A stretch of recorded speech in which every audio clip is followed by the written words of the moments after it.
Naghahanap ka ba ng bahay na malaki ang lupa at malapit sa Metro Manila?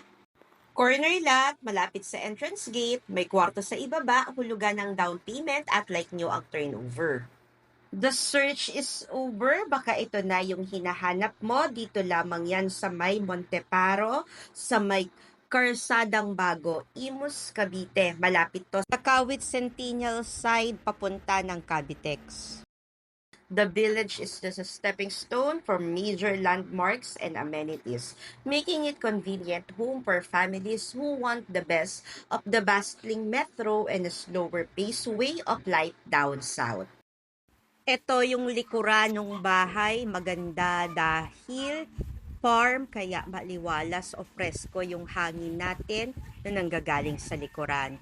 This is the front of the house. Meron tayong mini balcony na pwedeng-pwede nating ipa-extend forward and side, or just in case you'll be needing extra livable space, pwedeng-pwede mo pa siyang extend.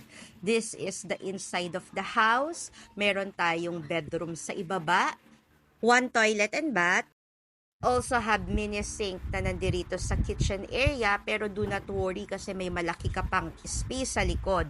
Just in case pwede kang magpalagay ng dirty kitchen, ng service area, or pwede mong palakihan itong buong bahay. Once again, ang lot area ng property na ito ay 163 square meters. Ang floor area ay 63 square meters. Kaya meron ka pang 100 square meters na lupa sa paligid. Ang turnover natin dito ay newly renovated, like new, at ang kanyang selling price ay 6,954,000.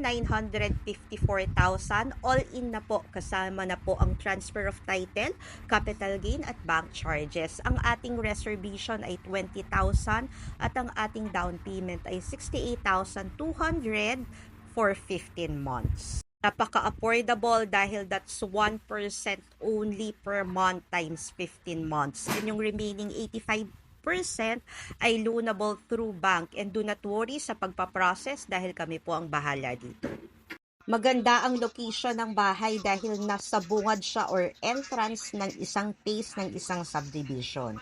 For viewing and inquiries and for faster transaction, please direct messages at FB Messenger, Sheila Medina Veronilla, or contact us at Smart Viber 0908-893-4078. Thank you for watching and keep safe always. Bye!